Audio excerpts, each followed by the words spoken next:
కాంతారా ఈ లో budget cinema ఏ range hit కొట్టిందో చెప్పక్కర్లేదు.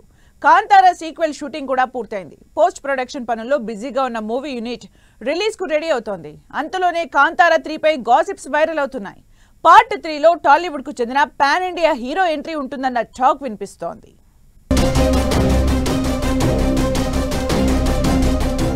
కంటెంట్ బాగుంటే సినిమా హిట్, కథలో పస లేకపోతే ఎంత ప్రచారం చేసినా సక్సెస్ కొట్టడం కష్టమే.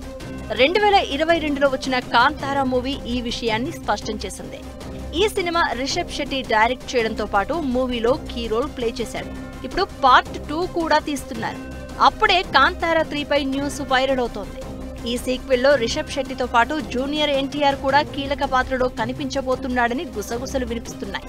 ఈ కాంబినేషన్ కన్ఫర్మ్ అయితే ఇది ఖచ్చితంగా పాన్ ఇండియా స్థాయి మూవీ అవడం పక్కా. గతంలో జూనియర్ ఎన్టీఆర్ తన తల్లి శాలిని నందమూరితో కలిసి బెంగళూరు వెళ్లినప్పుడు రిషబ్ శెట్టి వారికి ఆతిథ్యం ఇచ్చాడు.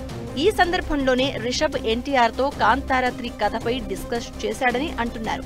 ఎన్టీఆర్ కి స్టోరీ బాగా నచ్చి ప్రాజెక్టుకు గ్రీన్ సిగ్నల్ ఇచ్చాడని టాక్. ఎన్టీఆర్ తల్లి కర్ణాటకలోని కుందాపూర్కు చెందినవారు కావడంతో కాంతారాలో చూపించిన కోలా రిచువల్స్ తో ఆమెకు ప్రత్యేక అనుబంధం ఉండడం కూడా ఈ కాంబినేషన్ కు బలం చేకూర్చినట్లు సమాచారం. ఈ బాండింగ్ తో ఇద్దరూ కలిసి సినిమా చేయడానికి సిద్ధమవుతున్నారని ఇండస్ట్రీ వర్గాలు చెప్తున్నాయి. ఈ నేపథ్యంలో కాంతారా 3లో ఎన్టీఆర్ పాత్ర గురించి ఊహాగానాలు మరింత జోరందుకున్నాయి. రిషబ్ శెట్టి రూపొందించే ఈ సీక్వెల్లో ఎన్టీఆర్ కేవలం క్యామియో కాకుండా కథలో కీలకమైన పాత్రలో కనిపించే అవకాశం ఉందని టాక్. ఇది నిజమైతే కాంతారా 3 బాక్సాఫీస్ దగ్గర సరికొత్త రికార్డులు సృష్టించడం ఖాయమన్న అంచనాలున్నాయి.